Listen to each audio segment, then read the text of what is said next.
aujourd'hui pour une vidéo sur l'Afrique du Sud. Donc si vous n'avez pas vu la vidéo où je vous présente mon voyage, je vous la mets en haut. Et aujourd'hui j'ai décidé de vous faire une vidéo, elle sera peut-être assez longue mais il y a quand même pas mal de trucs à dire sur tout ce qu'il faut préparer, que ce soit au niveau médical ou au niveau des fringues ou au niveau des trucs pour dormir quand on part dans un pays exotique, je dirais, enfin un pays qui change totalement de là où on part d'habitude, qui est clairement à l'autre bout du monde avec des maladies qui sont pas forcément les mêmes qu'ici. Donc on va commencer tout de suite sans plus tarder avec numéro 1, le passeport. Et oui, c'est tout con mais il faut y penser. C'est pas du tout l'Union Européenne, hein, là où je vais, en Afrique du Sud, donc il faut un passeport qui coûte, je sais pas, 90 euros, quelque chose comme ça, et qui met pas vraiment beaucoup de temps à se faire, mais il faut quand même s'y prendre un petit peu à l'avance. On va rentrer dans le vif du glamour du sujet du road trip avec ceci. Alors ceci, qu'est-ce que c'est? C'est une banane intérieure, voilà. Puisque l'Afrique du Sud, niveau sécurité, il y a quand même pas mal de règles à respecter. Ne pas sortir son téléphone, ni son liquide, ni un appareil photo qui coûte cher dans les rues de Johannesburg par exemple. Parce que disons qu'il y a une très grande encore disparité entre les noirs et les blancs. Et rentrer dans certains quartiers en montrant qu'on est riche, c'est pas la bonne solution. Du coup, la solution, c'est d'avoir ce genre d'objet. J'ai trouvé celle-ci sur Amazon pour à peu près 2-3 euros. Je vous mettrai tous les liens en barre d'infos. C'est une banane qui se met sous les vêtements en fait. Donc on la voit pas. Et elle est juste assez épaisse pour pouvoir mettre les papiers importants et 2-3 billets au cas où on se fasse agresser et voler notre sac. Histoire qu'il nous reste de quoi survivre là-dedans. Donc voilà, ça c'est le genre de truc qui est pas mal pratique. Il existe aussi des ceintures, j'en ai pas une sur moi mais mon copain en a pris une ceinture de pantalon dans laquelle derrière il y a une petite poche pour mettre quelques billets, donc je vous mettrai des photos.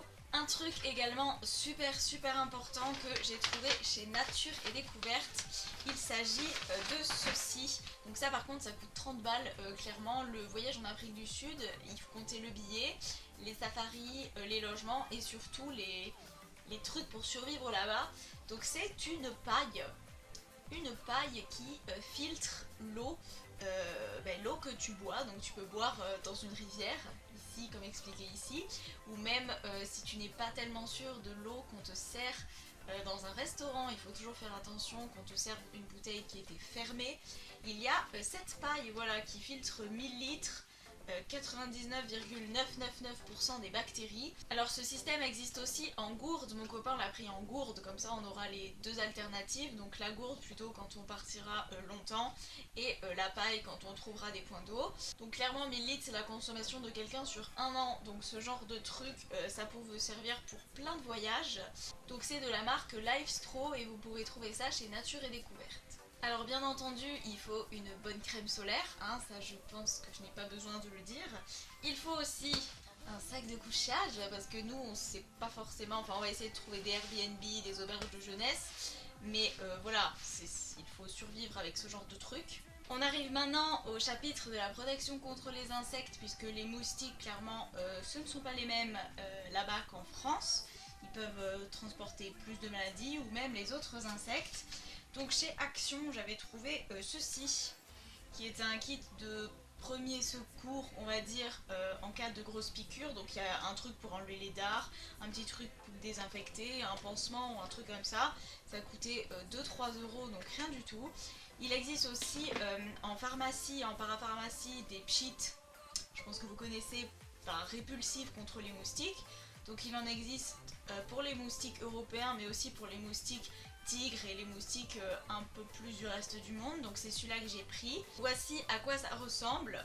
Donc c'est celui que j'ai pris pour l'Afrique du Sud. Donc c'est Apaisil répulsif moustique, les hautes protections. Donc là c'est celui pour les moustiques tigres, efficace 48 heures et ça coûte 6,50 €. Bien sûr des bracelets anti-moustiques si vous pouvez. Et nous on va se prendre des moustiquaires doubles. Donc c'est le truc, on les a achetés chez Decathlon, la marque Quechua. Et je vous mettrai une photo, ce sont des moustiquaires doubles pour dormir et je pense que ça va pas mal nous protéger des attaques de ces insectes nuisibles. Et il ne reste plus que deux points à aborder qui sont les fringues et la pharmacie, les vaccins, tout ça, parce que c'est super important. Donc on va commencer par les fringues. Clairement, moi j'amènerai que 3 paires. Donc une paire de chaussures de montagne, comme ça, de chez Quechua, 15 euros, c'est le genre de truc que je vais porter à mon avis presque tout le voyage. Je vais aussi me prendre des chaussures de sport, donc j'en ai commandé des Nike sur Vinted, je vous mettrai la photo ici, mais voilà, des chaussures de sport classiques. Et au niveau des fringues, clairement prenez des trucs auxquels vous ne tenez pas du tout, surtout si comme nous vous partez en road trip, en mode voiture, on sait pas où on va. J'ai fait une petite sélection de pulls que je me tâtais à donner, du coup je me suis dit autant les ruiner en Afrique du Sud. Donc des pulls de ce style là, vraiment tout classique, parce que apparemment en ce moment la nuit il fait quand même plutôt froid en Afrique du Sud, du coup il faut même prendre des petits gants, c'est ce qu'il nous a dit. Donc des pulls comme ça. Au niveau des t-shirts, alors ces t-shirts sont très safari, je ne sais pas du tout pourquoi j'avais ça, mais ce sera nickel pour là-bas. Donc ce genre de t-shirt là, et plein de basiques. Au niveau des bas, j'ai acheté des leggings donc dans mon dernier haul exprès pour partir en voyage. Mais il faut aussi privilégier les fringues en toile, puisqu'apparemment tout ce qui est leggings, les nages, avec les ronces, les broussailles, les épines, ça s'effiloche très vite et ça pourrit très vite. Du coup, optez plutôt pour des pantalons de marche et des vestes de marche en toile. Et enfin, on va terminer par tout ce qui est pharmacie et vaccination. Donc, il faut prendre des cachets contre le paludisme. Donc moi, j'ai pris cela. Donc c'est le générique de la Malaronne. En fait, il en existe deux. Il en existe un qui est beaucoup moins cher et remboursé de toute façon, mais qui donne une photosensibilité au soleil assez importante, donc qui est vraiment très mauvais pour la peau. Et il y en a un deuxième qui est vraiment très cher, par contre ça c'est vraiment un budget, mais qui n'a pas du tout ces effets négatifs là. Donc c'est celui que j'ai pris, il faut en prendre un par jour dans le voyage et 7 jours quand on rentre du voyage, et ces 7 jours sont vraiment très importants. Au niveau des vaccins, il y en a 3 surtout à faire, donc ils sont l'hépatite A, l'hépatite B et la typhoïde.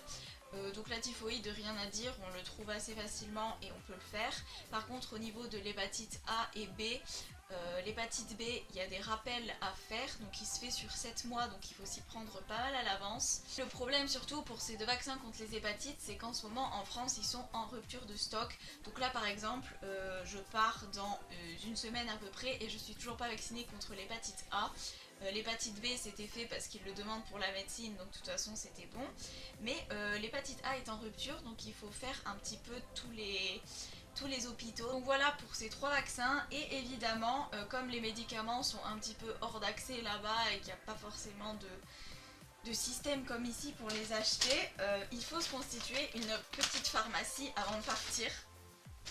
Donc avec vraiment tous les essentiels, genre du Doliprane, de la Biceptine, des pansements, des trucs pour pas avoir envie de vomir, des désinfectants intestinaux. Alors ça, il y a juste à aller voir votre médecin généraliste, votre médecin traitant, et vous lui dites que vous partez dans un pays exotique, et il va de lui-même vous constituer une petite pharmacie de trucs à prendre, vous prescrire le médicament contre le palu.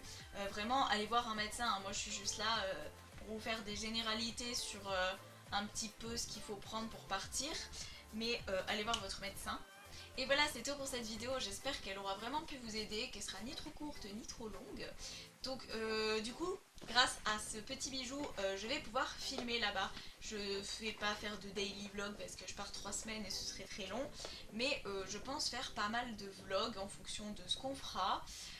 Donc voilà, ça a l'air super cool, je vais prendre l'avion pour la première fois. Donc si t'as aimé cette vidéo et que tu es partante pour plein de vlogs sur l'Afrique du Sud, tu peux laisser un pouce en l'air, tu peux t'abonner, puisque du coup dans 3 semaines commenceront les vlogs. Et on se retrouve très bientôt pour une prochaine vidéo. Ciao!